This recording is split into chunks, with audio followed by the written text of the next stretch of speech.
Sebuah diskusi sedang terjadi seputar kontrak dan si pria bilang kalau wanita itu bisa bicara padanya jika ada masalah dengan syarat-syarat perjanjian. Dia menjelaskan bahwa ini hanyalah kontrak pernikahan standar, dan jika wanita itu mau dia bisa menambahkan syarat lain tapi menambahkan syarat apapun tidak akan membuat perjanjian itu lebih baik. Ini membuatnya terkejut dan dia bertanya apa maksud wanita itu. Lalu wanita itu menunjuk ke bagian tertentu dari kontraknya. Itu adalah bagian di mana namanya tertulis dan karena itu si pria dengan kesal bertanya apa masalahnya, apa mungkin wanita itu merasa dia tidak cocok. Namun dia mencoba menjelaskan mengatakan kalau dia tidak bermaksud membenci apapun tentang pria itu. Bagaimanapun juga dia adalah kepala keluarga Post dan Meyer, yang paling bergengsi di kekaisaran dan satu-satunya adipati agung. Dia dengar selain pria itu adalah seorang pria terhormat, dia juga sangat kaya. Sambil mendekatinya, wanita itu bertanya apakah mereka belum pernah bertemu sebelumnya.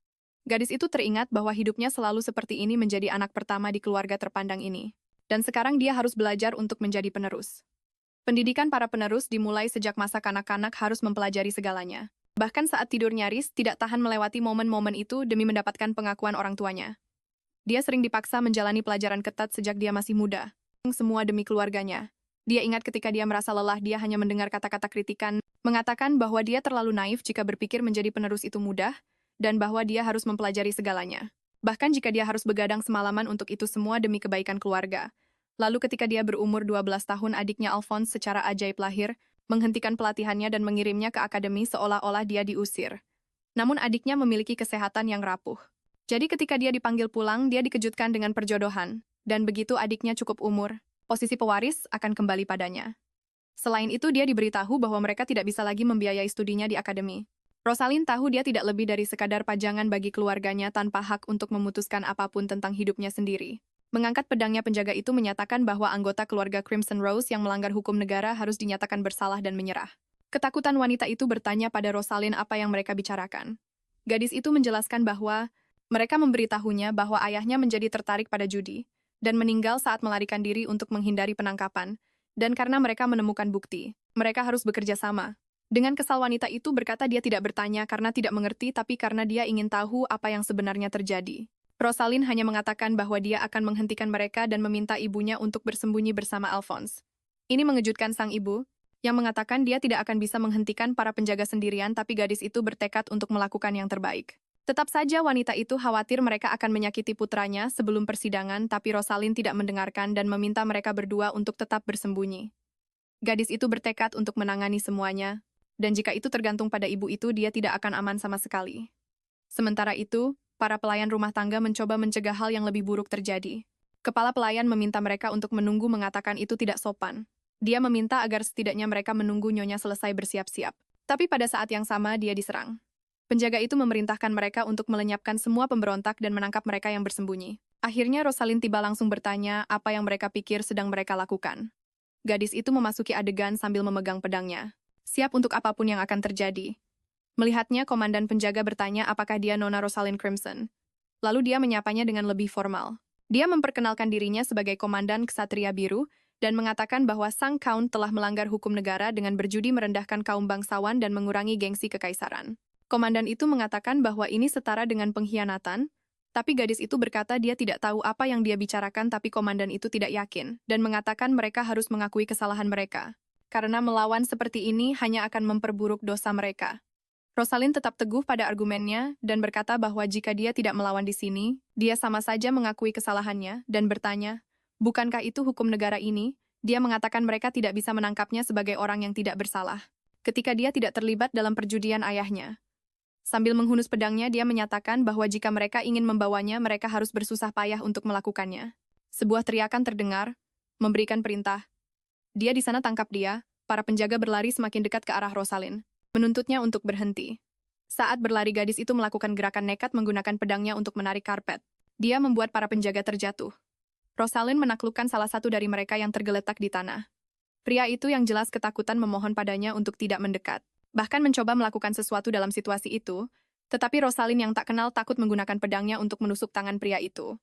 Tak lama kemudian seorang penjaga lain mengejutkannya dari belakang dan bertanya bagaimana dia berani menyerang Satria Biru padahal merekalah yang menyerbu rumahnya.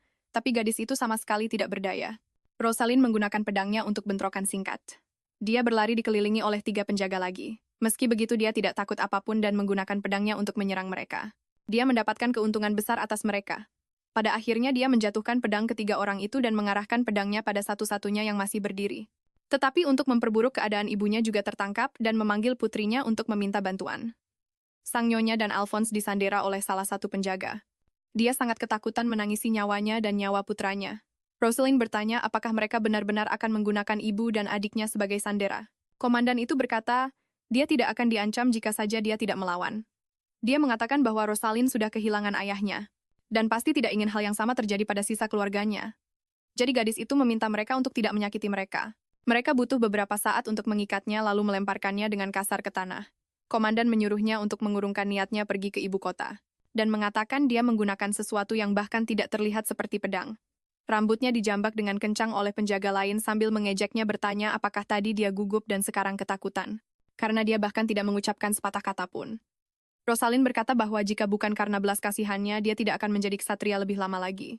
Dengan tidak percaya, pria itu menanyainya, dan gadis itu berkata dia beruntung karena dia hanya melukai pergelangan tangannya memungkinkannya pergi dengan kehormatan yang utuh. Dengan egonya yang terluka, pria itu menendangnya menyuruhnya diam. Rosalind tahu satu hal jika dia pergi ke ibu kota. Dia akan dieksekusi, jadi dia lebih baik menemui ajalnya sekarang daripada hidup untuk itu. Dia bertanya-tanya mengapa pria itu tiba-tiba berhenti menendang. Rosalind mencoba melihat apakah itu Satria Permaisuri, dan tanpa mendengar apapun dia memaksakan diri untuk melihat ke atas. Di depannya berdiri seorang pria tinggi dan tampan. Bersamanya ada lebih banyak pria dan wanita itu ragu apakah mereka adalah Ksatria Permaisuri. Ini adalah Grand Duke dan komandan bertanya apa yang dia lakukan di sana. Tetapi Duke itu membalas dengan bertanya apa yang sedang mereka lakukan di sana. Komandan menjelaskan bahwa dia ada di sana atas perintah Permaisuri untuk menangkap keluarga Crimson Rose. Grand Duke kemudian menatap gadis yang berlutut di hadapannya. Bagi Rosalind, tatapan itu terasa seperti tersapu oleh angin musim dingin dan sepertinya bukan milik seseorang yang hidup. Dan dia bertanya-tanya apakah itu karena warna biru tua di matanya. Grand Duke bertanya apakah itu alasan dia menghancurkan mansion itu, tetapi komandan mengatakan dia melakukannya untuk menangkap mereka yang bersembunyi. Dia berkata sepertinya seseorang tidak bisa bersembunyi di balik bingkai foto atau vas. Itu membuat penjaga itu terlalu gugup untuk mengatakan apapun. Kemudian Grand Duke berkata, mereka harus kembali ke mansion dan menemukan mereka yang bersembunyi, sambil menyatakan bahwa dia akan membawa gadis itu bersamanya. Tetapi komandan mencoba menghentikannya.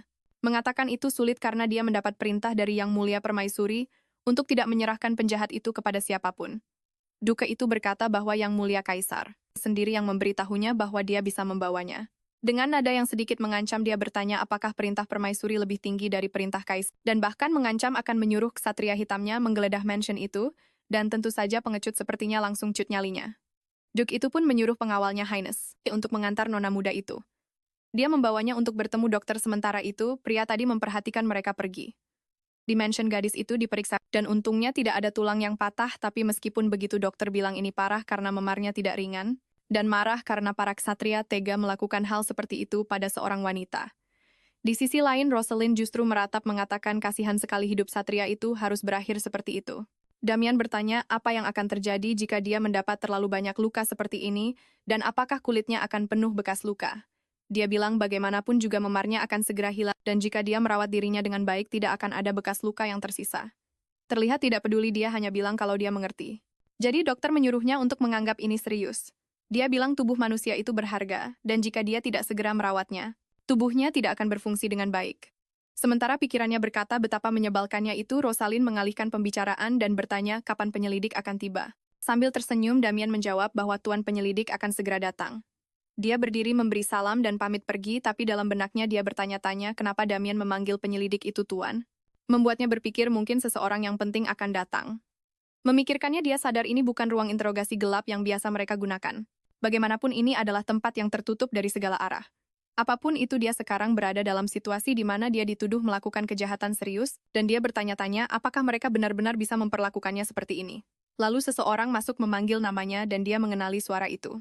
Itu adalah Yang Mulia dan dengan curiga dia ingin tahu kenapa Grand Duke Poston-Mayor ada di sana. Dia bahkan berpikir mungkin dialah yang akan menginterogasinya. Membuyarkan lamunannya, pria itu bertanya apakah dia adalah Rosalind Crimson Rose. Gadis itu mengonfirmasi dan pria itu bertanya apakah dia mengenalinya. Rosalind bilang dia mendengar orang lain memanggilnya Yang Mulia. Baiklah, pria itu ingin dia mengonfirmasi bahwa usianya 18 tahun dan hubungan keluarganya adalah ibunya dan adiknya yang berusia 6 tahun. Kemudian dia mengonfirmasi informasi itu juga. Keduanya duduk dan di atas meja ada satu set teh. Grand Duke itu bertanya kenapa dia hanya punya satu adik laki-laki.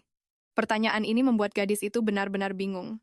Grand Duke bertanya apakah dia punya kakak perempuan, atau bahkan sepupu yang mirip dengannya yang disangkal oleh gadis itu.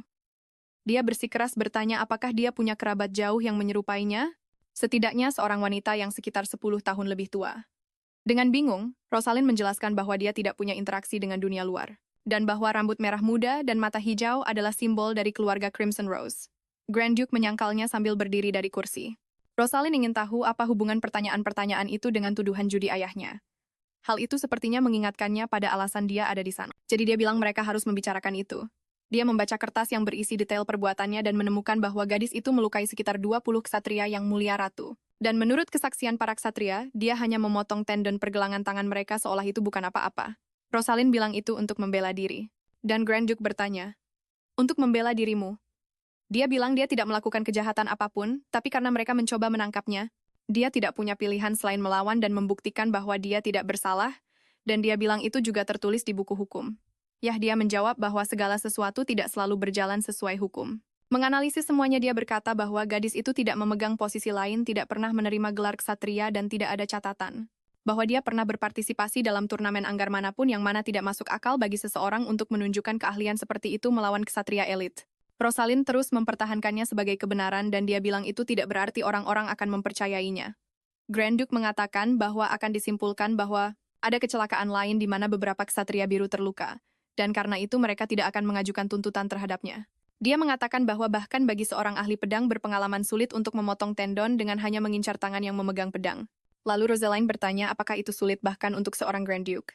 Dia kemudian bertanya apakah Rosaline mau dia menambahkan tuduhan itu, dan gadis itu berkata dia akan bertanggung jawab atas apa yang dilakukannya, dan bahwa dia tidak bersalah atas apa yang tidak dilakukannya. Grand Duke berkata itu bukan keputusan yang cerdas, dan dia bertanya apakah Rosalind tahu kenapa ksatria yang mulia ada di sana. Dia melanjutkan dengan mengatakan mereka menemukan bukti perjudian ayahnya dan keluarganya dituduh. Karena itu bahwa Permaisuri pasti telah menyarankan kepada Kaisar untuk mengirim para ksatria, dan mungkin Permaisuri punya alasannya sendiri untuk menangani situasi tersebut. Dan itulah sebabnya para ksatria menghancurkan mansion itu, yang membuat Rosalind teringat bahwa sepertinya mereka sedang mencari sesuatu yang lebih dari sekadar anggota keluarga. Duke bertanya apakah dia punya petunjuk tentang apa itu, tapi Rosalind menyangkal mengetahui apapun. Dia menyuruhnya untuk memikirkannya lagi, mengatakan dia juga akan memikirkannya membuat gadis itu bingung. Pria itu memperingatkannya untuk tidak berpikir pergi sendiri sampai dia menemukan sesuatu. Benar-benar tertegun, Rosalind hanya bisa mengucapkan apa tanpa bisa berkata apa-apa lagi. Duke meninggalkan ruangan dan langsung dihampiri oleh Heinz. Dia melaporkan bahwa adik laki-laki yang mulia Count Wigglhofen datang berkunjung. Sementara itu di dalam kamar Rosalind berpikir bahwa pada akhirnya inilah yang mereka incar. Seorang pria pendek dan gemuk menyapa Melchior tetapi dengan cepat mengoreksi dirinya memanggilnya sebagai Archduke Postenmeier. Dia meminta maaf karena datang tanpa pemberitahuan tetapi mengatakan ini adalah masalah mendesak. Duke berkata bahwa jika dia datang begitu, tiba-tiba dia sudah menduga. Pasti ada alasan khusus. Terlihat gugup adik yang mulia itu tertawa canggung dan berkata dia senang bisa dimengerti. Dia bilang dia dengar bahwa pria itu melindungi putri dari Count Crimson Rose yang telah kehilangan gelarnya. Dan karena itu, gadis itu bukan siapa-siapa. Ditambah lagi kejahatan ayahnya sudah terbukti oleh karena itu dia ingin gadis itu diserahkan. Tapi Melchior hanya diam saja. Wigglhofen kemudian bertanya mengapa Archduke mau melakukan pekerjaan merepotkan seperti interogasi. Tetapi pria itu mengatakan Rosalind terluka dan itulah sebabnya dia melindunginya dan juga ingin tahu mengapa sang Count secara pribadi meminta agar gadis itu diserahkan. Ini membuat Wigglhofen menjadi sangat gugup dengan ekspresi yang aneh. Wigglhofen mencoba mengatakan tidak ada lagi yang perlu diungkap jadi lebih baik tidak membuang waktu dan mengirimnya ke penjara. Tetapi bagi Melchior masih banyak yang harus diselidiki, membuat adik yang mulia itu bingung. Karena Count telah melarikan diri kebenarannya adalah dia tidak mati dalam kecelakaan, tetapi sebenarnya dibunuh di dalam keretanya. Melchior berkata dia pernah melihat kasus di mana penjudi yang kalah terdorong untuk melakukan kejahatan. Tapi dia merasa aneh sesuatu terjadi begitu cepat pada sang Count, dan dia tidak mau menyerahkan anggota keluarga yang bisa menjadi petunjuk penting. Tetapi sang Count mengatakan bahwa masalah ini bukan urusannya dan hakim yang akan menanganinya. Archduke berkata bahwa sebagai penguasa Postenmeier, dia memiliki tanggung jawab untuk melindungi anggota keluarganya jadi dia tidak bisa menyerahkannya tanpa bukti. Terkejut dengan apa yang didengarnya, Wigglhofen bertanya apa maksudnya dengan menyebut anggota keluarganya. Lalu Melchior mengungkapkan bahwa Rosalind adalah istrinya, membuat adik yang mulia itu benar-benar tertegun. Tentu saja aneh bagi seorang duke yang begitu terkenal menikah tanpa ada yang mengetahuinya. Lalu kita kembali ke Rosalind. Dia berada dalam semacam mimpi yang sangat nyata. Sekali lagi dia menemukan jam aneh yang sama seperti biasanya, dan di ruangan yang sama itu dia berjalan. Seseorang memanggil namanya dan dia yakin itu adalah suara anak kecil. Rosalind sudah sering mengalami mimpi ini. Tapi ini pertama kalinya dia mendengar suara orang lain dan dia ingin tahu di mana dia berada. Orang ini memintanya untuk menunggu karena mereka akan datang untuk menyelamatkannya. Dan gadis itu bertanya apa maksudnya. Dengan putus asa Rosalind bertanya siapa di sana tetapi dia tiba-tiba terbangun dari mimpinya. Gemetar dia memikirkan suara yang pertama kali didengarnya, dan ingin tahu siapa pemiliknya. Seorang pelayan mengetuk pintu, dan bertanya apakah dia butuh sesuatu. Rupanya dia membuat suara gaduh membuat mereka mengira sesuatu telah terjadi, tapi gadis itu menjelaskan kalau itu hanyalah mimpi. Rosalind keluar dari kamarnya dan bertanya mengapa Yang Mulia Duke membawanya ke sana.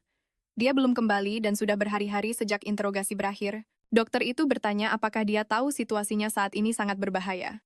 Dia memberitahunya bahwa pada hari pertama kedatangannya seseorang dari Yang Mulia Kaisar datang untuk menanyakan tentangnya, tapi Melchior membuatnya pergi. Rosalind bertanya apakah itu tidak akan mempengaruhi reputasi Yang Mulia Duke dan mengatakan pria itu tidak punya alasan untuk membantunya. Dan yang baru saja dia pelajari adalah inilah alasan mengapa dia pergi menemui Kaisar. Sementara itu Melchior menyapa sang Kaisar. Balthazar bertanya apakah pria itu tahu betapa dia menyukainya, dan berkata jika dia bilang ingin menikahi seseorang dia akan memberikan izin tidak peduli siapa orangnya. Jadi dia bertanya bagaimana Duke berhasil menyembunyikan ini darinya dan bahkan sudah menikah terutama karena dia tahu aliansi pernikahan bangsawan memerlukan persetujuan Kaisar. Melchior mulai meminta maaf dan mengatakan ada alasan untuk itu bahwa dia dan Rosalind telah berjanji untuk menikah tetapi Count Crimson Rose tidak menyetujuinya. Tetapi Kaisar tidak berpikir itu alasan yang cukup bagus untuk tidak meminta izinnya bertanya apakah tidak lebih masuk akal untuk meminta bantuannya. Duke mengatakan dia tidak bisa membiarkan Yang Mulia melanggar hukum negara, dan pria berambut perak itu bertanya apa maksudnya, lalu Melchior membuat pengungkapan yang mengejutkan bahwa dia tidak bisa menikahi seorang anak di bawah umur tanpa izin walinya. Balthazar menanyakan usia gadis itu dan dia bilang usianya 18 tahun tapi ulang tahunnya masih cukup lama. Mata Kaisar berbinar menganggapnya luar biasa hanya dengan membayangkan sebuah kisah cinta di mana seseorang menunggu yang lain. Dengan dia berjanji untuk menunggu dan bahkan merahasiakannya belum lagi melindunginya. Dia melihatnya sebagai tindakan seorang kesatria sejati. Balthazar mengatakan dia mengerti ceritanya sekarang mengungkapkan bahwa dia pikir Duke akan hidup melajang seumur hidupnya. Karena dia bahkan menolak lamaran Putri Anastasia. Melchior meminta maaf kepada Yang Mulia. Pria itu menyuruhnya untuk tidak khawatir tentang itu. Dia bilang dia masih berterima kasih. Karena Melchior menyelamatkan Permaisuri 6 tahun yang lalu, tapi Duke mengatakan dia tidak ingat apa-apa tentang itu, dan aku sudah bisa membayangkan masa lalu ini akan menjadi sebuah plot penting dalam cerita ini. Meski begitu, Balthazar tetap berterima kasih. Bagaimanapun juga Melchior telah mendapatkan izinnya, dan dia memberitahunya bahwa dia akan melanjutkan prosedur pernikahan resmi. Dengan demikian, Duke pun pergi, meninggalkan pria itu sendirian, dan orang yang tampaknya terlalu baik mendukung pasangan itu rupanya berpikir sebaliknya karena Balthazar menyatakan bahwa dia seharusnya menghancurkan semua benih sejak awal. Sementara itu di kediaman Duke Damien mengatakan bahwa Yang Mulia tidak mengingat masa kecilnya, setidaknya tidak sebelum menjadi dewasa, dan bahwa dia sedang mencari seseorang bernama Rosaline. Dokter mengatakan hanya itu yang bisa dia katakan dan tidak lebih. Itu sudah cukup bagi Rosalind untuk mengerti bahwa dia mencari seseorang yang mirip dengannya karena ingatan yang samar dan bahkan telah menyelidikinya. Melchior tidak tahu siapa dia. Namun dia tidak menyerahkannya dan menjaganya tetap aman di sana. Gadis itu bertanya apa yang dia harapkan darinya. Lalu Duke sendiri menjawab mengatakan dia harus menandatanganinya. Mereka bertanya padanya apakah semuanya berjalan lancar saat menghadap Kaisar. Akan tetapi Rosalind ingin tahu apa yang harus dia tandatangani. Melchior mengungkapkan ini tentang akses keuangan wewenang, dan sumpah pernikahan hal ini membuat teman-temannya terkejut. Segera Rosalind mengambil kontrak itu untuk membacanya. Kontrak itu berisi otorisasi dari Kaisar sendiri. Rosalind berteriak ketika dia sampai pada bagian yang menyatakan itu untuk pernikahan. Dokumen itu menyatakan bahwa mereka telah bersama sejak musim semi, dan dia bertanya, apakah dia bukan lagi seorang Crimson Rose. Melchior mengonfirmasi menjelaskan bahwa dengan cara ini, dia tidak bisa dimintai pertanggungjawaban atas kejahatan ayahnya, sementara ibu dan saudara laki-lakinya hanya perlu membayar denda. Dia mengatakan bahwa biaya untuk memulihkan wilayahnya adalah hilangnya gelar Count. Gelar dan semuanya akan dibayar oleh keluarga Postenmeier. Gadis itu menghadapinya bertanya apakah dia tidak merasa aneh menikahi seseorang yang tidak dikenalnya. Tapi dia membenarkannya dengan mengatakan dia melakukannya untuk menyelamatkannya. Sementara itu Damien berbisik pada Heinz bertanya apakah menurutnya Yang Mulia sedang sakit. Melchior menegaskan bahwa jika dia tidak menikahinya, konsekuensinya adalah dia bahkan bisa mati di penjara. Rosalind bertanya, apakah itu berarti dia merasa simpati dan menunjukkan kebaikan padanya. Sekali lagi dia menjelaskan bahwa dia hanya ingin menyelamatkannya dan bertanya apakah alasan itu tidak cukup tapi semua orang di ruangan itu masih tidak benar-benar mengerti motifnya. Gadis itu berpikir betapa sulitnya mengatur pernikahan untuk keluarga bangsawan dan dia yakin ini pasti pernikahan palsu mengingat situasi yang dihadapinya. Lalu sesuatu terlintas di benaknya. Dia bertanya apakah itu karena dia mirip dengan orang yang sedang dicari oleh Adipati Agung. Melchior hanya menjawab bahwa itu omong kosong terlihat sedikit kesal sambil menatap para pria di ruangan itu. Rosalind berkata itu bukan salah para ksatria. Dia hanya menanyakan tentang apa yang dia dengar saat Yang Mulia melakukan penyelidikan. Dia berkata bahwa apapun alasannya, akan lebih baik jika dia memintanya untuk menikahinya terlebih dahulu. Pria itu berkata dia tidak punya waktu karena tepat setelah mereka membawanya, seorang utusan datang meminta agar dia diserahkan tapi gadis itu terus bersikeras mengatakan bahwa dia bisa memberitahunya sesudahnya. Lagi pula dia dikurung di kamarnya selama seminggu tanpa mengetahui apapun. Melchior menjelaskan bahwa dia harus segera mengunjungi kaisar, sebelum hal lain bisa terjadi. Rosalind berpikir bahwa meskipun dia sepertinya memikirkannya pada akhirnya dia bahkan tidak repot-repot memberitahunya. Dia juga tahu dia tidak punya pilihan yang lebih baik saat ini, dan kita bisa berasumsi bahwa meskipun dia orang asing menikahi seorang adipati agung, mungkin tidak terlalu buruk juga. Gadis itu berkata dia akan menandatangani kontrak pernikahan. Namun dia ingin menambahkan satu syarat. Lalu dia meminta agar mereka berdua berduel. Keduanya bersiap untuk itu dan pergi keluar. Melchior bertanya mengapa dia menginginkan itu. Sebenarnya dia ingin memukulnya, tapi yang dia katakan adalah dia sudah lama dikurung dan belum bisa keluar sejak saat itu. Tempatnya kecil dan sempit, dan sedikit demi sedikit dia mencapai batasnya. Dia bertanya sekarang karena mereka akan menikah tidakkah lebih baik bagi mereka untuk saling mengenal lebih baik, dan dia berharap kebohongan ini akan berhasil. Melchior sepertinya tidak terlalu mempercayainya tapi menyuruhnya melakukan apa yang dia inginkan. Dan Rosalind menyadari bahwa ini bukan hanya izin, itu adalah rasa hormat untuknya. Dia berterima kasih kepada Yang Mulia karena telah menerima. Dia lalu meminta agar mulai sekarang calon istrinya memanggilnya dengan namanya tanpa mendramatisirnya. Gadis itu hanya setuju dan mengajaknya berduel. Rosalind lalu bersiap menyerbu ke arahnya. Dia hanya berjarak beberapa senti dengan pedangnya yang terarah untuk menyerangnya. Tapi Melchior berhasil menangkisnya menggunakan pedangnya sendiri, yang mengejutkannya karena dia bahkan belum menghunus pedangnya. Rosalind mendorong dirinya ke belakang untuk mengambil jarak. Dia berpikir bahwa karena ukuran tubuhnya, dia hanya akan mendorongnya kembali dengan kekuatannya. Namun alih-alih menghunus pedangnya dia sengaja menggerakkannya sehingga bilahnya mengalir ke satu arah, dan jika dia tidak menghindar dengan cepat, dia pasti sudah tertangkap. Melchior mengejeknya mengatakan dia pikir gadis itu lebih kuat. Dia lalu bertanya apakah dia benar-benar tidak akan menyesal mengatakan itu. Pertama, Rosalind menurunkan pedangnya ke tanah lalu dia berjongkok dan memperingatkan bahwa ini akan sedikit sakit. Lalu secara tak terduga dia melompat tinggi. Bahkan Adipati Agung sendiri terkejut dan rekan-rekannya yang menonton duel itu sama-sama tercengang. Mereka berteriak memanggil tuan mereka. Pada saat itu pedang Melchior menghantam tanah dan sepotong pakaian yang ternoda cairan merah jatuh seperti bulu. Namun gadis itu tertahan di udara dipegang oleh lengannya yang kuat. Bahkan Rosalind terkejut dengan ini. Sementara itu Melchior meminta maaf untuk sesuatu yang tidak dia ketahui sama sekali. Dengan tatapan penuh emosi dia berkata bahwa itu benar-benar sama. Dia memintanya untuk melepaskannya khawatir dengan keadaan bahunya, tapi pria itu hanya bertanya siapa yang mengajarinya anggar karena keahliannya identik dengan milik Rosalind. Sang Archduke memintanya untuk berpikir lagi dan berkata bahwa dia pasti pernah bertemu wanita yang dicarinya, tapi satu-satunya yang keluar dari mulut gadis itu adalah pertanyaannya tentang apakah pria itu masih mengatakan hal yang sama, karena putus asa pria itu pun membahas tentang kemampuan mereka yang serupa. Sementara Rosalind mengungkapkan bahwa itu adalah sesuatu yang dia pelajari sendiri, yang membuatnya sangat terkejut. Masih dalam pelukannya, Rosalind berteriak agar pria itu melepaskannya. Kemudian akhirnya sang Archduke melepaskannya. Rosalind meminta Damien untuk menyembuhkan Melchior sambil berpaling tanpa menatapnya. Gadis itu berkata dia akan pergi lebih dulu dan meminta agar pria itu dipastikan menerima perawatan Rosalind kemudian meninggalkannya di sana. Dan berjalan menuju area taman mansion tempat mawar dibudidayakan. Dia menggunakan momen itu untuk merenungkan di mana semuanya menjadi salah. Dan juga bertanya-tanya bagaimana dia bisa bahagia di tempat di mana dia tidak seharusnya berada. Dia bahkan berharap semua ini hanyalah mimpi, daripada harus menjalani hidup dengan jalan yang berliku. Tiba-tiba sesuatu menarik perhatiannya, tempat itu sepertinya telah membuka jalan baru. Padahal dia yakin sebelumnya hanya ada satu arah. Mengikuti jalan baru ini, dia bertanya-tanya di mana dia berada. Gadis itu berjalan lebih jauh ke dalam area tersebut. Rupanya dia sedang menuju ke arah mawar-mawar itu. Tidak menyadari bahwa mansion itu sebesar ini, dia bertanya-tanya apakah harus terus berjalan dan berpikir bahwa bagaimanapun juga mereka akan menemukannya, entah dia pergi atau mereka yang datang mencarinya. Tiba-tiba sebuah suara berteriak agar apapun yang terjadi berhenti.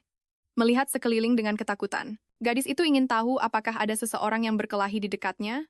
Di dalam hutan sebuah konflik kecil antar siswa sedang terjadi. Anak laki-laki berambut merah menjelaskan bahwa yang perlu dilakukan anak laki-laki lainnya hanyalah mencuri lembar jawaban dari lab. Si pirang berkata tidak akan ada yang mencurigainya karena dia selalu berada di laboratorium profesor. Lalu pemimpin geng itu bertanya mengapa dia ingin menyelesaikan soal ujian terlebih dahulu, lagi pula tidak mungkin dia bisa mendapat nilai bagus jika tidak begitu.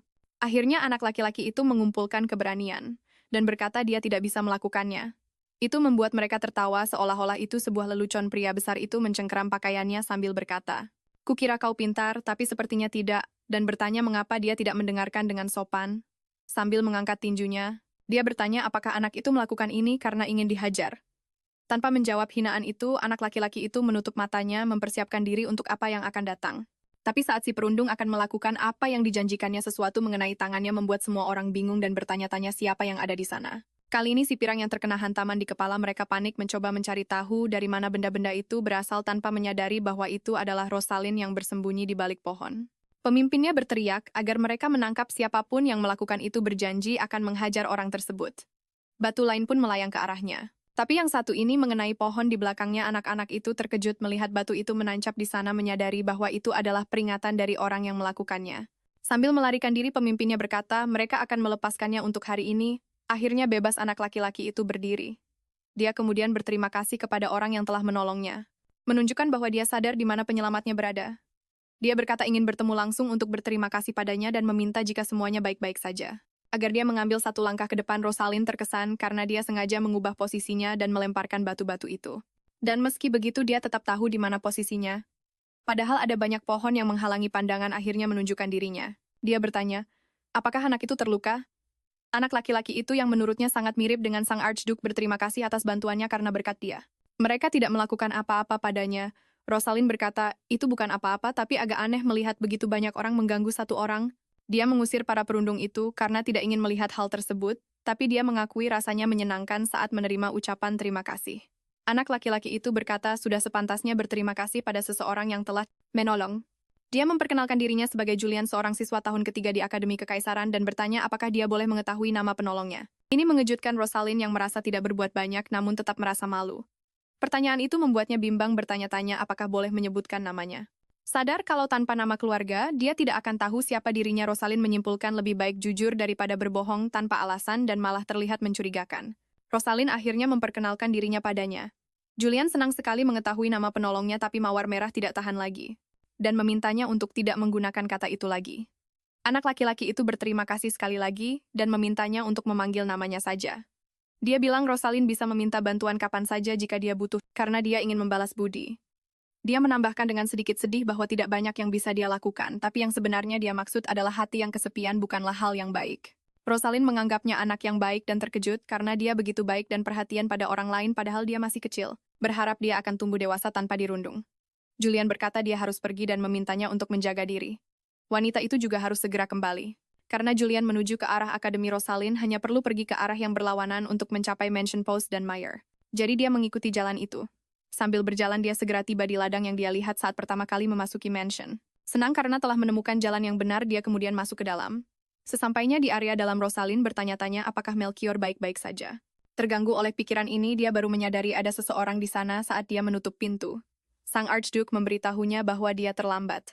Rosalind bertanya tentang lukanya, tetapi pria itu menjawab bahwa itu bukan sesuatu yang perlu dia khawatirkan, mengklaim lukanya tidak dalam dan cepat sembuh. Gadis itu meminta maaf karena telah menyebabkannya, tetapi Melchior mempertanyakan mengapa dia meminta maaf untuk itu. Rosalind mengatakan itu adalah situasi yang bisa dimengerti, tetapi percaya bahwa dia bertindak sangat kekanak-kanakan. Bagaimanapun dia tahu bahwa meskipun sang Archduke memutuskan semuanya sendiri, pada akhirnya dia menerima bantuannya. Namun alih-alih berterima kasih padanya, dia malah meminta duel dan bahkan melukainya. Jadi gadis itu bertanya-tanya bagaimana dia bisa baik-baik saja setelah ditusuk dan berpikir dia seharusnya bersikap lebih dewasa. Rosalind akhirnya berterima kasih atas apa yang telah dia lakukan dan mengatakan bahwa seperti yang dijanjikan, dia akan menandatangani kontrak dan bertanya apakah dia menginginkan hal lain darinya, tetapi Melchior mengatakan tidak ada yang dia pikirkan. Masih sedikit kecewa, dia bertanya-tanya, apakah dia hanya tidak mau mengatakannya atau benar-benar tidak tahu. Meski begitu itu menarik baginya. Rosalind menandatangani kontrak itu dan berpikir tentang bagaimana selembar kertas sederhana ini akan mengubah seluruh situasinya. Kali ini dia percaya dia akan menjalani kehidupan yang baik, sehingga dia bisa membantu keluarga Archduke dengan kekuatannya sendiri. Itulah keinginan yang mereka berdua miliki untuk bekerja keras bersama di masa depan. Dan dia benar-benar harus melakukannya karena suaminya membayar denda 70 juta karena keluarganya. Matahari sudah mulai terbenam. Dengan semua urusan pernikahan selesai dan pasangan itu pergi, hanya dua pria yang tersisa. Saat Haynes mengatur dokumen, Damien yang memecah keheningan. Bertanya apa yang baru saja mereka dengar, mengatakan dia mungkin gila tetapi berani bertanya apakah Yang Mulia benar-benar akan menikahi Mawar Merah. Pria pirang itu hanya mengonfirmasi. Sang dokter mengatakan dia sangat terkejut sampai kakinya terasa lemas. Karena sang Archduke pernah menolak lamaran sang putri dan sekarang tiba-tiba menikah. Tapi Heinz menjawab bahwa itu tidak tiba-tiba. Karena rumor mengatakan pernikahan itu sudah dibicarakan sebelumnya, meskipun Damien tetap bersikeras bahwa itu bohong dan berharap itu memang kenyataannya. Heinz mengatakan itu hal biasa terutama di kalangan bangsawan, menasihati bahwa lebih baik tidak membuat komentar yang tidak pantas. Bagaimanapun Rosalind bukan lagi sekadar nona muda, tetapi seseorang dengan status yang lebih tinggi sekarang. Keesokan harinya nyonya baru itu menemui suaminya untuk memberitahunya bahwa dia ingin belajar cara mengelola keuangan keluarga. Melchior mengatakan jika ini tentang bisnis, dia harus merinci secara spesifik apa yang ingin dia pelajari. Lalu dia berkata ingin mempelajari semua yang harus diketahui seorang nyonya rumah. Aku jadi penasaran bagaimana hubungannya dengan ibunya setelah pernikahan ini. Kembali ke sang Archduke, dia hanya menjawab bahwa Rosalind bisa melakukan apa yang dia inginkan. Kecewa, gadis yang mengharapkan sesuatu yang lebih itu bertanya, dari siapa dia harus belajar. Melchior bilang tidak perlu mencari siapapun karena dia bisa melakukan apa yang menurutnya pantas karena pendidikan dasar dari akademi tentang cara menjadi nyonya rumah sudah lebih dari cukup. Sedikit ragu, Rosalind beralasan kalau itu semua cuma pengetahuan teori karena dia belum punya pengalaman praktik sama sekali. Sementara itu, Melchior menjelaskan kalau hal itu bisa dipelajari seiring berjalannya waktu. Dia bisa mulai dengan cara apapun yang menurutnya terbaik, dan jika masalah muncul dia bisa mencari solusinya saat itu juga. Rosalind pun menyimpulkan kalau ini artinya dia harus belajar dari kesalahan. Dia bilang meskipun ini keluarga Adipati Agung Postenmeier, mereka juga punya batasan, dan bagaimana kalau dia sampai membuat kesalahan fatal.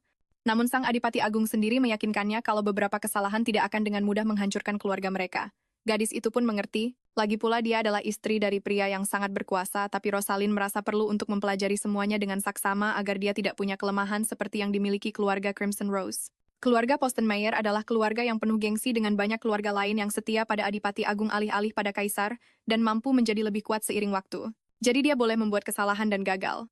Melchior meyakinkannya kalau posisi Adipati Agung akan menjadi pendukung kuat untuk tugas-tugasnya dan dia bisa mencoba lagi sampai berhasil. Alasan para pengikut Postenmeier begitu setia mungkin karena kebanggaan semacam ini. Rosalind yakin untuk bisa diakui di keluarga yang begitu terkenal, Melchior pasti sudah berusaha sangat keras. Dia merasa menjadi kuat saja tidak cukup dan ini membuatnya bertanya-tanya apakah pria itu juga pernah gagal sebelumnya, dan siapa yang ada di sisinya saat itu terjadi. Dengan sedikit ragu dia memanggil nama suaminya, bertanya apakah dia masih mencari orang yang mirip dengannya itu, bahkan punya nama yang mirip. Melchior sempat menyangkalnya, tapi reaksinya berubah saat Rosalind bertanya kenapa. Dan bilang kalau itu karena wanita itu adalah cinta pertamanya. Sang Adipati Agung menyangkal hal seperti itu, tapi Rosalind terus mendesak bertanya apakah dia benar-benar tidak punya perasaan pada wanita itu. Lalu dia bilang kalau Rosalind adalah mentornya. Bagi Crimson Rose itu terdengar seperti kebohongan karena hanya melihat keahliannya berpedang saja sudah membuat mata pria itu berbinar-binar. Jadi dia yakin Rosalind bukanlah sekadar teman penting dan entah kenapa itu membuatnya merasa aneh. Melchior memanggil namanya, menegaskan kalau dia tidak sedang memanggil orang lain. Ini juga membingungkan karena Crimson Rose menyarankan mungkin lebih baik dia mengganti namanya, bahkan membuat nama panggilan untuk dirinya sendiri yang mana aku setuju karena meskipun ejaannya sedikit berbeda pengucapannya sama saja. Rosalind lalu menatapnya menunggu dia mengatakan sesuatu tapi Melchior tetap termenung. Bahkan tidak menunjukkan apakah dia suka dengan ide itu atau tidak, membuatnya berpikir itu adalah saran yang sia-sia dan pria itu menikahinya hanya karena dia mirip dengan orang dari masa lalunya. Dia merasa seperti pengganti dan karena itu yakin kalau namanya lah yang harus diubah. Akhirnya Melchior mengatakan sesuatu, menyebut nama wanita yang satu lagi adalah Rosalind, tapi Crimson Rose menunjukkan kalau nama-nama itu bisa terdengar sama dalam pengucapan timur. Melchior bilang bagaimanapun juga Rosalind bukanlah orang yang dia kira dan bersikeras kalau wanita itu adalah penolongnya. Dan dia hanya ingin membalas budi. Rosalind tetap merasa Melchior menyangkal sesuatu meskipun itu hanya tebakannya. Walaupun begitu, dia tetap merasa kebetulan di antara nama mereka itu aneh. Tidak lama kemudian di kediaman kekaisaran situasinya jauh dari kata menyenangkan. Sang permaisuri membicarakan pernikahan Adipati Agung dengan Crimson Rose yang telah mendapat persetujuan kaisar. Dengan putus asa saudaranya bertanya bagaimana itu bisa terjadi. Kedua pria itu bilang mereka tidak bisa mendapatkan informasi apapun dari sang countess atau putranya, mereka juga tidak menemukan apa-apa di mansion. Wilhelmina menyatakan kalau yang tersisa hanyalah Rosalind, tapi dia sudah dibawa pergi oleh Adipati Agung. Sepertinya wanita itu merencanakan sesuatu seperti yang sudah dicurigai sejak awal. Beigelhofen bertanya pada kakaknya apa yang harus mereka lakukan, gemetar membayangkan kalau entah kenapa kekuasaan tidak akan kembali setelah kematian sang count. Ini hanya membuatnya kesal membuat sang permaisuri menyuruhnya diam sambil bilang kepalanya sakit gara-gara dia.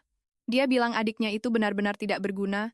Tepat setelah kematian Count Crimson Rose, bukti keterlibatannya dalam perjudian pun terungkap dan kemungkinan kasusnya menjadi lebih rumit sangatlah kecil. Masalah bagi permaisuri adalah dia belum bisa memulihkan kekuatan yang pernah diberikan Yang Mulia padanya.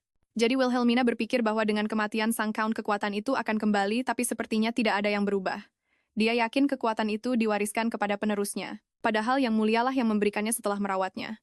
Namun dia heran bagaimana bisa dia bilang kehilangan kekuatan itu dalam taruhan melawan Crimson Rose. Gadis itu menganalisis semua catatan bisnis keluarga bersyukur karena catatan harian keluarga ditulis secara terpisah. Ini seharusnya memberinya gambaran tentang cara mengelola semuanya. Dia bahkan berpikir tidak akan ada catatan apapun karena ini satu-satunya mansion di ibu kota. Saat memeriksa buku-buku inilah dia menemukan sesuatu. Melchior berasal dari garis keturunan kedua. Dia menjadi kepala keluarga melalui kompetisi suksesi butuh waktu 1 tahun untuk mewarisi gelar itu, yang menurutnya lebih singkat dari kebanyakan orang. Orang tuanya meninggal saat dia masih muda memaksanya tinggal di asrama akademi tanpa perawatan apapun. Rosalind menyadari bahwa mereka berdua melalui masa-masa yang sama dan dia yakin itulah sebabnya pria itu mengerti perasaannya. Dia paham bahwa dalam situasi seperti itu, bertemu seorang teman atau mentor menjadi sesuatu yang sangat berharga. Lalu dia bertanya-tanya bagaimana seseorang di posisi Archduke tidak dapat menemukan wanita itu. Hal ini membuatnya berpikir wanita itu pasti sudah meninggal, dan sekali lagi dia merasa dirinya lah alasan pernikahan ini. Bagi Rosalind tidak ada gunanya memikirkan hal itu, karena mereka menikah bukan atas dasar cinta. Itulah sebabnya dia pikir tidak perlu menyelidiki masa lalu Melchior, dan bahkan jika dia punya hubungan romantis tidak ada alasan untuk cemburu. Tiba-tiba dia diinterupsi oleh sebuah pengumuman bahwa ibu dan saudara laki-lakinya telah tiba menuntut kehadiran sang Archduchess yang membuatnya terkejut. Setibanya di ruang tamu, Rosalind disambut oleh kerabatnya. Ibunya langsung berceloteh tentang bagaimana mereka diselamatkan oleh sang Archduke. Dia bahkan menegaskan betapa terkejutnya dia bahwa keluarga mereka diterima sebagai keluarga istrinya mengatakan itu adalah keberuntungan yang luar biasa. Sang Countess berkata bahwa putrinya sekarang adalah seorang Archduchess membuatnya percaya bahwa keajaiban itu benar-benar ada. Hal itu tidak terlalu menyenangkan bagi Rosalind, tapi dia hanya menjawab bahwa dia tidak menyangka ibunya akan begitu bahagia. Bagaimanapun ibunya percaya bahwa dengan menjadi ibu mertua Archduke Possenmayer, tidak akan ada yang berani meremehkan keluarga Crimson Rose. Kenyataannya mereka lebih seperti bawahan keluarga Possenmayer. Rosalie tahu bahwa di dunia nyata, semua orang akan tertawa dan mengatakan mereka hanya beruntung. Sang Countess mengomentari janji dukungan penuh untuk mengelola wilayah dan mansion, sampai Alphonse menjadi dewasa. Rosalie berkata bahwa bagaimanapun juga itu adalah utang yang sangat besar. Dia berkata, bukan berarti Archduke akan menawarkan dukungan seperti itu dengan mudah, dan bahkan jika mereka bekerja seumur hidup, mereka tidak akan bisa membayarnya kembali. Dengan sombong ibunya tertawa, seolah itu lelucon dan berkata itulah mengapa mereka harus hidup dengan rasa syukur. Rosalie mengusulkan untuk melakukan sesuatu untuk membayar sebagian uang yang dihabiskan, tapi sang Countess berpikir bahwa seseorang sekaya Archduke bahkan tidak akan menyadari hal sekecil itu dan bahwa, bahkan jika mereka menghabiskan seluruh hidup mereka hanya untuk bersenang-senang, kekayaannya tidak akan pernah habis. Rosalie bertanya apakah karena itu ibunya pikir tidak apa-apa untuk menghamburkannya, dan bahkan Alphonse kecil pun ingin mendengar jawabannya. Merasa sangat tersinggung, sang Countess bertanya bagaimana dia berani berbicara seperti itu di depan ibunya sendiri. Dia bertanya apakah gadis itu sudah gila karena ayahnya tidak ada, dan mengejeknya mengatakan bahwa sekarang setelah menjadi seorang Archduchess, dia mengabaikan Countess Crimson Rose. Kehabisan kesabaran dengan semua drama itu, Rosalind hanya menjawab bahwa tidak seperti itu, tetapi dengan kesal ibunya terus menghinanya bertanya, apakah gadis itu pernah mencarinya selama ini, dan apa yang sedang dia lakukan. Dia menuduhnya mengatakan bahwa saat mereka menderita putrinya malah dengan senang hati bertemu dengan seorang pria. Wanita itu berkata bahwa bahkan di mansion pun dia menyebabkan kekacauan dan meninggalkan mereka bahwa tidak ada yang berubah. Dan bertanya apa dia tidak malu menjadi kakak perempuan. Rosalind membalas dengan tajam mengatakan dia tidak mau menjadi contoh hidup bagi Alphonse. Dan sambil meninggikan suaranya wanita itu menuduh sang Archduke menikahinya hanya karena satu alasan. Sang Countess mengatakan alasannya adalah karena gadis itu tetap suci dan belum menikah bahwa kesulitan mereka berubah menjadi berkah, itulah sebabnya dia memaafkannya. Mengungkapkan bahwa dia sengaja memberinya sambutan hangat agar hubungan mereka berjalan baik, tetapi menyebut gadis itu egois. Sambil gemetar Rosalind bertanya-tanya ibu macam apa ini. Dia tidak pernah memperhatikannya sama sekali sejak hari kelahirannya. Bahkan berpura-pura melupakan debutnya padahal dia sangat menantikannya. Rosalie tidak tahu apa-apa tentang dunia sosial, bahkan tidak bisa menghadiri pesta teman-temannya karena tidak punya uang membuatnya berpikir dia akan berakhir sendirian. Dan bahkan mengenai pendidikan suksesi yang ketat wanita itu tidak pernah membelanya sekalipun. Begitu adiknya lahir semuanya tampak begitu wajar. Dan semua yang pernah coba Rosalie raih diberikan sepenuhnya kepada Alphonse. Tidak ada seorang pun yang pernah peduli dengan perasaannya. Lalu Rosalie akhirnya menjawab bahwa pada akhirnya ibunya menganggapnya bagian dari keluarga dan itu tidak akan terjadi jika Alphonse bukan anak-anak lagi. Hal itu hanya membuat wanita itu semakin marah yang bertanya, mengapa dia malah membahas Alphonse dan bahkan mempertanyakan apakah dia sama saja dengannya, sampai gadis itu mengatakan yang sebenarnya mengingatkannya bahwa dia juga putrinya. Sang ibu menyebutnya sombong, mengatakan bahwa dialah yang membesarkannya dan bertanya apa dia menyesal hidup seperti ini. Rosalind menyatakan bahwa dia benar-benar menyesalinya dan seharusnya mengatakannya lebih awal. Sebagai kakak perempuan, Alphonse dia akan bertanggung jawab dan merawatnya agar dia bisa hidup nyaman di mansion ini, dan mengatakan bahwa karena sepertinya dia bukan putri ibunya dia sama sekali tidak punya alasan untuk merawat wanita itu. Sang Countess hendak melontarkan lebih banyak hinaan tetapi Rosalind menegaskan bahwa sebagai nyonya rumah dia berhak memutuskan apa yang terjadi di kediaman ini. Sambil menunjuk ke pintu gadis itu menuntutnya untuk pergi. Sementara itu suaminya sekali lagi bersama Kaisar yang bertanya apakah sulit mengadakan upacara karena mereka sedang berkabung. Melchior menjelaskan bahwa dia tidak bisa mengabaikan perasaan istrinya bahkan jika mereka tidak bisa mengadakan pemakaman. Baltasar berkomentar bahwa pasti berat bagi sang Archduchess karena kehilangan ayahnya dan dia tersenyum mengatakan bahwa Melchior telah dewasa karena tahu cara menghargai perasaan orang lain. Mengatakan bahwa dia mengerti perasaannya. Meski begitu Kaisar berkata jika mereka tidak akan merayakannya tidak ada alasan baginya untuk buru-buru menyetujui pernikahan itu. Mereka harus melakukan sesuatu meskipun sederhana. Melchior kemudian setuju dengan Yang Mulia. Dia kembali ke mansionnya jauh lebih larut, berjalan melewati koridor panjang yang diterangi oleh cahaya dari luar. Sementara itu dia berencana untuk melakukan sesuatu dengan cepat, dan untuk itu yang dia butuhkan hanyalah memanggil seorang pendeta karena permaisuri masih mengincar Rosalie dia ingin melakukannya serahasia mungkin. Sesuatu membuat Melchior berhenti di tengah lorong. Sesuatu itu, atau lebih tepatnya seseorang adalah Rosalie. Gadis itu berbalik dan menatapnya. Melchior juga balas menatapnya matanya dipenuhi emosi. Sekarang setelah mereka lebih dekat keduanya bisa saling menatap dengan lebih jelas. Sang Archduke bertanya apa yang dia lakukan di sana. Dengan tatapan sedih, Rosalind menjawab bahwa dia hanya sedang berpikir untuk kabur di malam hari. Membuatnya mempertanyakan tindakannya yang dilakukan tepat setelah menandatangani sumpah pernikahan mereka. Rosalind mengatakan dia hanya bercanda. Mengakui bahwa dia hanya ingin berjalan-jalan mencari udara segar.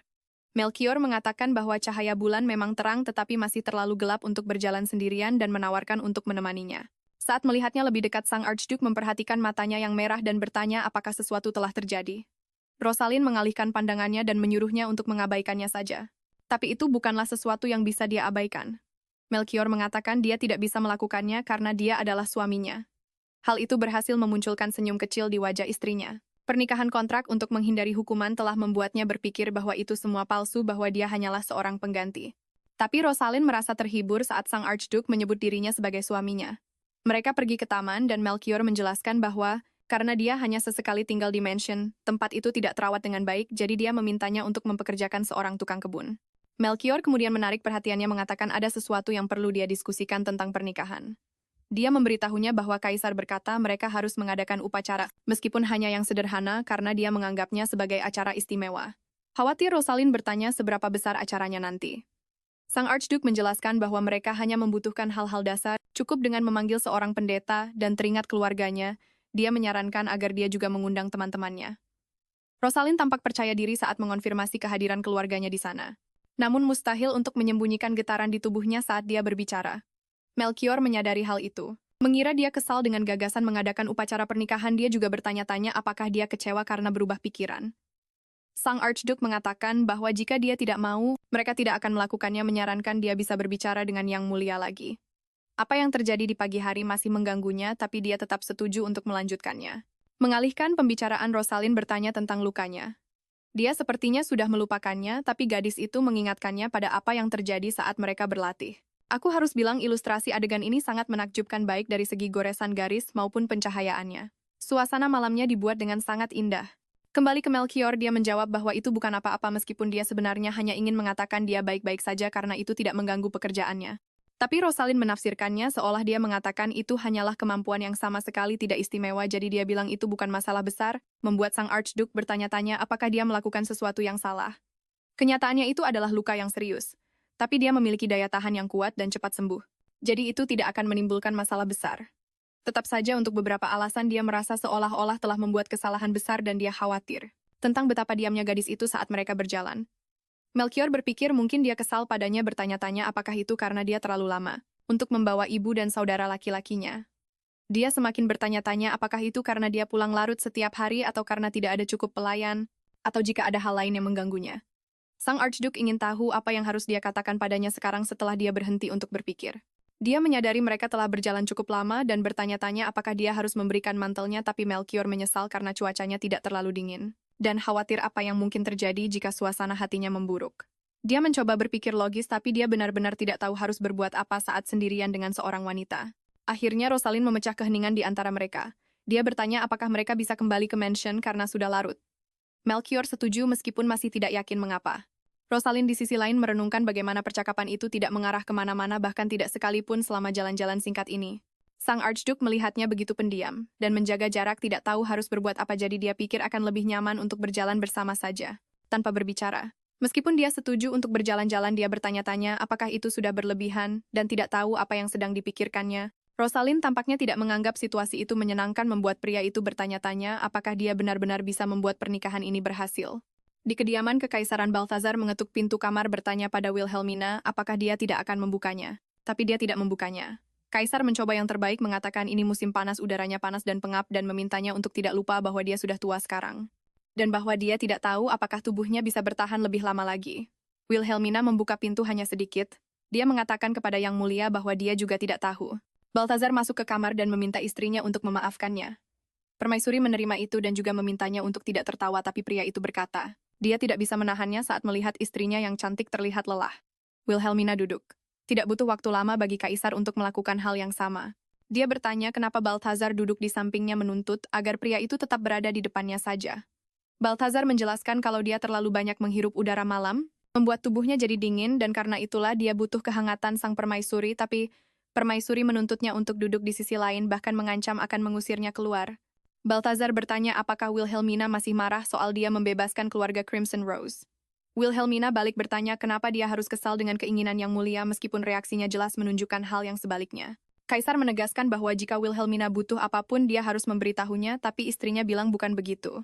Sambil berbalik ke arahnya dan memegang tangannya, pria itu berkata, kamu adalah satu-satunya milikku, dan dia bahkan rela memberikan nyawanya untuknya.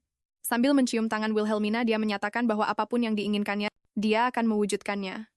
Kembali ke kediaman, Archduke Rosalind terlihat sedang duduk, dan dari ekspresinya jelas sekali kalau dia kelelahan. Karena dia tidak bisa tidur karena terlalu sibuk dengan pekerjaan. Kepala pelayan masuk ke ruang kerjanya. Dia datang untuk memberitahu bahwa Countess Crimson Rose ingin menemuinya, tapi Rosalind memintanya untuk mengatakan pada ibunya bahwa dia tidak ingin melakukan hal yang sama. Pria itu mencoba membantah, tapi gadis itu menghentikannya. Mengatakan bahwa apa yang dia berikan kepada ibunya seharusnya cukup untuk mencegah ketidaknyamanan apapun, dan dia menambahkan bahwa begitu kediaman Crimson Rose dikembalikan, akan lebih baik bagi wanita itu untuk kembali ke sana. Hugo tampak sedikit tidak nyaman dengan semua ini, yang membuat Rosalind ingin tahu apa yang salah.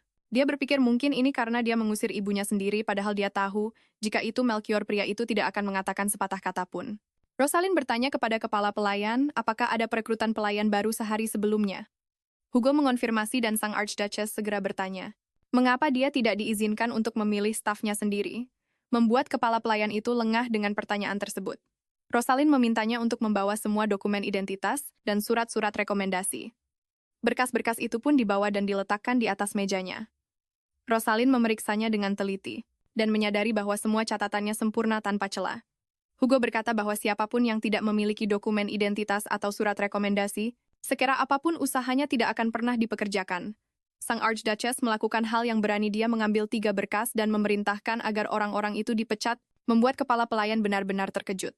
Hugo bilang itu tidak mungkin karena mereka sudah menandatangani kontrak kerja mereka dengan keluarga ini dan bahkan sudah mulai bekerja. Rosalind bertanya dengan siapa mereka menandatangani kontraknya. Bagaimanapun juga dialah nyonya rumah Poston Mayor.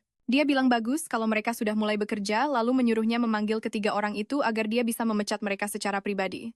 Kepala pelayan menanyakan alasan di balik keputusannya. Kemudian Rosalind menjelaskan bahwa cabang barat Kamar Dagang telah bergabung dengan kantor pusat selatan pada bulan Agustus tahun lalu. Artinya Axel yang bekerja sampai bulan Januari telah memalsukan riwayat hidupnya. Satu orang lainnya mengaku telah menyeberangi feri pada akhir bulan Mei. Itu juga bohong, karena semua operasi feri dihentikan dari bulan Mei sampai Juni karena badai topan. Dan yang terakhir, orang bernama Labin yang berasal dari pinggiran mengatakan dia adalah seorang ahli hortikultura di wilayah barat di Snowfall. Hugo menyela mengatakan bahwa cerita itu benar karena Snowfall, tempat pria itu bekerja, memiliki riwayat pelayanan dengan keluarga mereka. Sambil tersenyum, Rosalind berkata cerita orang itu memang benar, jadi tidak perlu dikonfirmasi dan tempat itu dulunya adalah milik Crimson Rose. Dia mengatakan mereka kehilangannya 3 tahun yang lalu, setelah seorang manajer menipu ayahnya dan dia tidak tahu keluarga pria itu terlibat dengan Snowfall. Rosalind berkata bahwa saat insiden itu terjadi, semua hubungan bisnis berakhir jadi dia tidak punya niat untuk terlibat dengan mereka lagi. Akhirnya dia menjelaskan alasannya memecat ketiga orang tersebut. Dia menyerahkan dokumen itu pada kepala pelayan dan memintanya untuk menghubungi mereka. Hugo menerima perintah sang Archduchess. Sebelum dia pergi, Rosalind memanggilnya kembali untuk memberitahukan bahwa saat merekrut pegawai baru di masa depan, dia harus menemuinya terlebih dahulu untuk meminta izin. Kepala pelayan membungkuk dengan benar. Setelah beberapa waktu, Rosalind memutuskan untuk meninggalkan ruang kerjanya. Dia berpikir bahwa semua pelayan melakukan pekerjaan dengan baik, namun dia menyadari ada sesuatu yang ganjil. Seperti pelayan yang datang membersihkan kamarnya tempo hari dan memintanya untuk keluar. Mereka efisien tapi sepertinya terlalu menghormati majikan mereka. Dan gadis itu bertanya-tanya apakah ini semua karena Melchior. Tiba-tiba sesuatu menarik perhatiannya, itu adalah Alphonse yang berdiri di sana. Dan dia ingin tahu alasannya anak itu segera mengatakan sesuatu padanya. Rosalind merasa aneh melihatnya sudah bangun sepagi ini, dan bertanya apakah dia datang untuk menemuinya. Adiknya tidak mengatakan apa-apa, sepertinya dia sedang takut akan sesuatu. Alphonse meminta izin untuk pergi ke kamar mandi. Dia sudah berusia 6 tahun, cukup besar untuk pergi sendiri, tapi sang Grand Duchess berpikir mungkin dia merasa tidak nyaman di mansion ini. Rosalind juga yakin bahwa setelah melihatnya mengusir ibu mereka, dia mungkin menjadi lebih takut dan gugup, membuatnya sulit untuk mengatasi semuanya sendirian. Jadi dia berkata akan mengantarnya. Alphonse langsung memeluk erat kakaknya tapi masih tampak ketakutan akan sesuatu. Dia melihat sekeliling memastikan tidak ada orang di dekatnya, lalu dia menghentikan Rosalind dan berbisik bahwa dia sebenarnya tidak mau ke kamar mandi. Untuk anak seusianya, dia tampak sangat cerdas. Alphonse memberitahunya bahwa sehari sebelumnya dia mendengar para pelayan menjelek-jelekkan kakaknya. Hal itu membuat Rosalind sangat gelisah. Alphonse menjelaskan bahwa pada malam hari dia takut tidur sendirian. Jadi dia berkeliaran di lorong sambil memikirkan bagaimana kakaknya mengusir ibu mereka dan bagaimana dia belum pernah melihat kakaknya semarah itu sebelumnya. Itulah sebabnya dia memutuskan untuk pergi mencari sang Countess. Saat itulah dia tak sengaja mendengar para pelayan berbicara tentang bagaimana Yang Mulia menikahi seorang nona muda dari keluarga yang sangat miskin, dan mereka memperjelas bahwa keluarga itu bahkan bukan lagi bangsawan setelah kehilangan gelar mereka. Salah satu dari mereka tertawa, mengatakan mereka adalah keluarga penjahat dan pembuat onar dengan putrinya yang bahkan tega mengusir ibunya sendiri. Yang lain mengatakan bahwa Rosalind telah menolak menjadi nyonya utama, dan malah datang ke wilayah ini, dan dia tidak percaya sang Grand Duke menerima orang seperti itu. Kemudian salah satu dari mereka bertanya, apa yang akan terjadi jika mereka tidak sengaja melakukan sesuatu yang memalukan pada Rosalind. Mendengar semua ini membuat gadis itu benar-benar syok. Sementara itu sang Grand Duke juga sedang bekerja, mengambil istirahat sejenak untuk minum tehnya. Dia bertanya pada Heinz apakah dia tidak makan. Pria pirang itu mengiyakan, mengatakan bahwa dia tidak sanggup. Melchior menatapnya dan bertanya sejak kapan dia mulai mengkhawatirkan hal itu sambil memperhatikan wajahnya yang tampak lebih tirus. Heinz menyatakan bahwa dia akan mati. Semakin khawatir, sang Grand Duke bertanya apakah dia sudah sarapan dan pria itu menjawab bahwa dia sudah makan ringan di lantai 1 markas ksatria. Kemudian dia bertanya apakah dia tidak bisa tidur tapi melihat penampilannya yang lesu. Sang komandan mengatakan dia tidur selama 8 jam. Melchior mengerti bahwa setidaknya tidurnya cukup, jadi dia ingin tahu apa masalahnya. Heinz berkata bahwa tampaknya dia sedang depresi. Pria pirang itu bertanya apakah dia bisa mengambil cuti medis karena dia ingin bertemu Benjamin. Dan sang Grand Duke sama sekali tidak tahu siapa itu sampai terungkap bahwa Benjamin adalah kekasih sang satria yang ditinggalkan di timur. Melchior bahkan tidak bisa menyembunyikan ekspresi wajahnya. Tapi untuk menghancurkan ekspektasi semua orang, Benjamin ternyata adalah tanaman pohon karet berusia 2 tahun. Sang Grand Duke berkata bahwa 2 bulan setelah pernikahan, mereka akan menuju ke timur dan bertanya mengapa dia mengkhawatirkannya. Lagi pula selama itu orang lain yang akan merawatnya. Dan Heinz terkejut bertanya, apa maksud Yang Mulia? Sang komandan meratap bahwa sudah 6 bulan sejak terakhir kali dia melihat Benjamin dan khawatir dalam 2 bulan ini seseorang mungkin akan mengambilnya pergi. Melchior memintanya untuk tidak meneteskan air mata di atas dokumen dan bahkan menyarankan jika dia merasa kesepian dia bisa membeli tanaman yang sama dan memeliharanya di sini. Heinz menjadi salah tingkah bertanya, apakah itu saran untuk memiliki 2 kekasih, dan terlebih lagi saran itu datang dari pria yang baru menikah? Dia bertanya apa yang akan Yang Mulia katakan jika sang Grand Duchess mengundang seorang pria untuk hidup sebagai selirnya. Dengan nada yang sangat serius, Melchior bertanya apa yang baru saja dia katakan. Dan Heinz langsung mengklaim itu bukan apa-apa. Bagaimanapun juga sang Grand Duke menyuruhnya untuk menemui Benjamin dan Heinz bertanya apakah dia memberinya waktu liburan. Melchior menyangkalnya itu hanya berarti pria itu akan mengundurkan diri dan pergi. Heinz menangis karena kurangnya belas kasihan Yang Mulia. Sementara itu, sang Grand Duke bertanya-tanya apa yang sedang dilakukan Rosalind saat itu dan berniat untuk berbicara dengannya ketika dia kembali. Dia tiba terlambat seperti biasa dan disambut oleh kepala pelayan, yang menyebutkan sesuatu tentang Rosalind dan sang Countess. Apapun itu, Hugo hanya mengonfirmasi apa yang dia katakan. Satu-satunya tanggapan sang Grand Duke hanyalah baiklah. Dia melepas mantelnya dan menyerahkannya kepada pria itu. Melchior menyadari bahwa kepala pelayan itu masih tampak gelisah, jadi dia memberitahunya bahwa jika ada yang ingin dia katakan, dia harus mengatakannya. Lalu Hugo bertanya apakah dia benar-benar tidak apa-apa dengan itu. Bagaimanapun, wanita itu masih ibunya. Sang Grand Duke berkata bahwa jika Rosalind bertindak seperti itu, dia pasti punya alasan dan dia bahkan bertanya kepada pria itu, apakah bukan karena alasan yang bagus Countess Mawar Merah diusir? Hugo berbicara tentang reputasi Grand Duchess terutama jika dia memperlakukan ibunya sendiri seperti itu. Dengan tatapan tegas, Melchior bertanya, bagaimana dengan reputasinya? Menunjukkan bahwa dia tidak akan mentolerir rasa tidak hormat apapun terhadap istrinya, dia bertanya, siapa pria itu sehingga berani mempertanyakan reputasi Rosalind? Hugo membela diri mengatakan dia tidak mempertanyakannya, hanya berbicara tentang kemungkinannya, tetapi sang Grand Duke menyuruhnya untuk membiarkan istrinya melakukan apapun yang dia inginkan. Yang sangat menyinggung pria itu, tetapi dia menundukkan kepalanya menerima perintah yang mulia. Melchior pergi dengan perasaan sangat khawatir. Berpikir bahwa ini pasti alasan Rosalind dalam suasana hati yang buruk malam sebelumnya menyesal karena tidak memberikan sedikit lebih banyak perhatian. Karena dia merasa seharusnya menyelidiki lebih banyak tentang masa kecil dan cara dia dibesarkan. Melchior mempertanyakan mengapa kepala pelayan baru menyebutkannya sekarang. Dan bukan sehari sebelumnya. Karena tidak tahu apa-apa, dia akhirnya berbicara tentang keluarganya tanpa sadar. Hari sudah sangat larut, dan dia membayangkan Rosalind pasti sudah tidur. Namun dia masih bertanya-tanya. Apakah dia harus tiba-tiba menemuinya? Melchior berjalan menuju kamarnya dan berdiri diam di depan pintunya, tenggelam dalam pikirannya, tidak yakin apa yang harus dia lakukan. Setelah beberapa saat, dia memutuskan untuk membuka pintu memasuki ruangan tanpa mengumumkan kehadirannya. Sang Grand Duke melihat sekeliling, mencari istrinya. Dia menemukannya di balkon, sosok halus yang bermandikan cahaya bulan. Rosalind dengan cepat menyadari kehadirannya. Melchior mengatakan berbahaya melakukan itu dan dengan bingung dia bertanya apa yang terjadi. Sang Grand Duke berkata dia pikir Rosalind sudah tidur. Itu membuatnya merasa sedih. Sekali lagi dia membicarakan hal lain. Tetap saja dia menjawab bahwa setelah pernikahan, mereka akan pergi ke pantai timur, jadi dia berpikir untuk melihat langit ibu kota untuk terakhir kalinya. Mengambil keuntungan dari topik itu, Melchior mencoba berbicara tentang apa yang harus dilakukan setelah pernikahan, tetapi dia segera menyadari ekspresi Rosalind yang jauh. Dia menyadari bahwa mungkin baginya, keluarganya tidak begitu baik, jadi dia pikir tidak perlu mengundang mereka. Mereka bisa meminta pendeta memberkati sumpah pernikahan dan selesai. Rosalind memecah keheningan dengan memanggil namanya.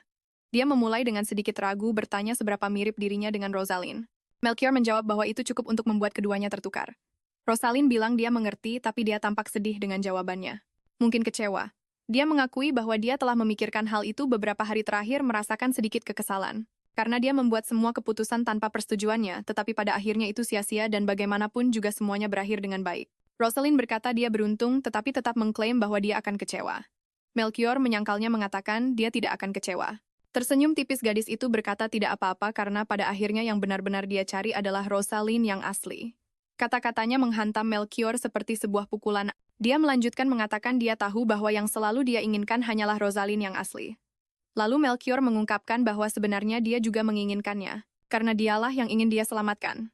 Tatapan sang Grand Duke membawa semua ketulusan dalam kata-katanya, mencoba memahami perasaan Rosalind saat ini. Dia sadar semua itu tidak ada hubungannya dengan Rosalind. Gadis itu bilang Melchior tidak tahu apa-apa tentang dirinya, tapi pria itu sudah menunjukkan begitu banyak kebaikan padanya.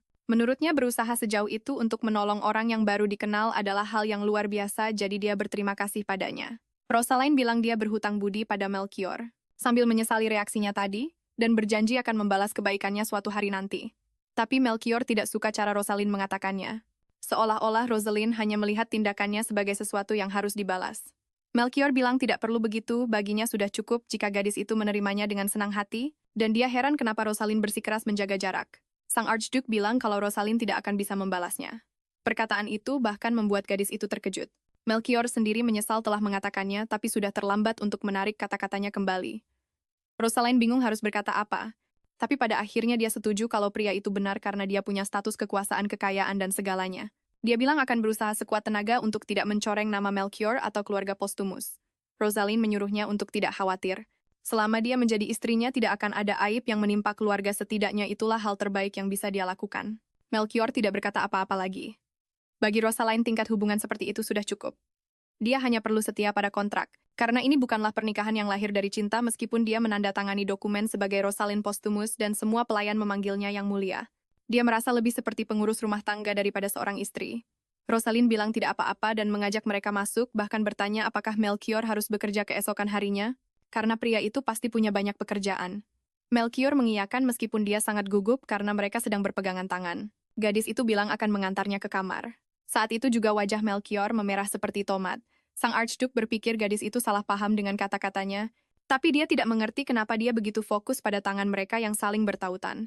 Bingung harus berkata apa, keduanya berjalan bersama. Dengan Melchior yang dituntun sampai pria itu memanggilnya. Rosalind berhenti dan berbalik menatapnya. Melchior bilang kalau Rosalind berjalan terlalu cepat dan dia merasa seperti terseret. Dia meminta maaf padahal dia yakin tidak berjalan secepat itu. Hal ini membuatnya bertanya-tanya apakah pria itu tidak suka berpegangan tangan atau tidak suka kalau dia yang memimpin jalan. Jadi Rosalind melepaskan genggamannya. Akan tetapi Melchior meraih tangannya lagi dan menahannya di sana. Sang Archduke bertanya apakah Rosalind tidak mau terus berpegangan tangan yang membuatnya terkejut. Wajah pria itu terhalang cahaya membuat Rosalind tidak bisa melihat ekspresinya dengan jelas. Tapi tatapan sang Archduke begitu lembut, begitu pula ekspresinya seperti anak anjing yang tampak menyedihkan. Rosalind bilang dia tidak keberatan, dia hanya sedikit terkejut. Melchior bilang dia juga terkejut tapi bertanya apakah tidak apa-apa jika mereka berpegangan tangan lagi. Rosalind setuju meskipun dia pikir mungkin salah melakukan hal seperti ini saat Melchior sudah memiliki seseorang yang dia cintai. Ini sungguh tak terduga. Dia pikir sang Archduke adalah orang yang dingin dan bahkan mengira suhu tubuhnya juga rendah, tapi sekarang dia benar-benar bisa merasakan betapa hangat tangannya. Tangannya lebih besar dari tangan Rosalind dengan jari-jari yang panjang. Dia tidak yakin apakah karena kulitnya yang halus, tapi tangannya tidak terasa kasar sama sekali. Semakin dia menyentuhnya, dia sadar kalau tangan itu jelas milik seseorang yang sudah lama memegang pedang. Dia bisa merasakan kapalan yang mirip dengan kapalan di tangannya sendiri. Melchior akhirnya memecah keheningan dan berkata kalau mereka sedang membicarakan soal berpegangan tangan. Saat itu juga keduanya merona hebat hanya karena sentuhan kecil itu. Rosalind mencoba memahami situasi yang tiba-tiba ini. Dia bertanya apakah pria itu biasanya berpegangan tangan seperti ini dan sang Archduke balik bertanya apakah Rosalind tidak menyukainya. Gadis itu dengan cepat menyangkal tapi bertanya apakah ini tidak sedikit canggung yang juga dibantah oleh Melchior. Rosalind masih bertanya-tanya apakah pria itu biasa saja berpegangan tangan dengan siapapun. Dia bahkan terkejut berpikir kalau Melchior mungkin pria yang lebih ganas dari yang dia bayangkan. Pikiran itu membuatnya gugup. Jadi dia bertanya, apakah meskipun ini pernikahan kontrak, mereka tetap harus memenuhi kewajiban sebagai suami istri juga? Melchior tidak begitu mengerti pertanyaan itu. Dia mengira maksudnya adalah tampil bersama di depan umum atau mungkin dia bertanya tentang penggunaan nama keluarga Postelmeier. Jadi dia mengatakan bahwa tentu saja mereka harus memenuhi tugas mereka. Bingung dengan jawaban itu, Rosalind bertanya apakah dia tidak akan merasa kesal melakukan itu dengan seseorang yang hanya mirip saja. Melchior tidak mengerti mengapa dia harus kesal dan seperti sebelumnya dia merasa seolah-olah ada sesuatu yang dia lewatkan tentang emosi Rosalind. Rosalind mundur selangkah memintanya untuk menunggu. Tanpa menyadari kesalahpahaman itu, Melchior bertanya mengapa dia bersikap seperti itu. Dalam usahanya untuk mundur, Rosalind kehilangan keseimbangannya menyebabkan mereka berdua jatuh ke lantai. Karena khawatir, sang Adipati Agung bertanya apakah dia baik-baik saja. Dia sangat gugup sampai-sampai hampir tidak bisa berbicara. Rosalind berpikir bagaimana mereka bahkan belum mengadakan upacara pernikahan dan bertanya-tanya mengapa hal seperti ini terjadi begitu tiba-tiba tanpa persiapan apapun. Dia sangat terkejut, dia bahkan tidak bisa menata pikirannya. Melchior juga gugup dengan situasi ini dan berpikir untuk segera bangkit. Dia melihat tangannya yang masih bertautan dengan tangan Rosalind yang membuat momen itu menjadi lebih canggung. Keduanya saling menatap untuk beberapa saat. Semuanya hening sampai Rosalind memanggil namanya. Kontak fisik mereka terputus saat pria itu berdiri menyadari apa yang sedang dilakukannya. Rosalind tampak tersinggung dan berkata dia sudah menduga Melchior tidak menyukainya. Bagaimanapun juga dia bukanlah Rosalind yang asli. Melchior mencoba menjelaskan tetapi Rosalind tidak membiarkannya berbicara, mengatakan bahwa dia mengerti dan bahwa Melchior memang benar. Kemudian gadis itu menyuruhnya kembali ke kamarnya karena dia harus bekerja keesokan harinya. Sang Adipati Agung mencoba memintanya untuk menunggu, tapi dia sudah didorong keluar. Rosalind mengucapkan selamat malam dan membanting pintu tepat di depan wajahnya. Melchior bertanya-tanya di mana letak kesalahannya. Dia hanya ingin memastikan Rosalind akan tidur nyenyak. Dia bertanya pada dirinya sendiri mengapa dia malah memegang tangannya yang kemudian menyebabkan gadis itu tersandung dan jatuh. Sang Adipati Agung menyimpulkan bahwa dia pasti sudah gila. Sekarang dia sangat menyesali tindakannya, berpikir bahwa apa yang dia lakukan pasti telah mempermalukannya. Keesokan harinya, Rosalind mendapati dirinya berhadapan dengan setumpuk hadiah mewah.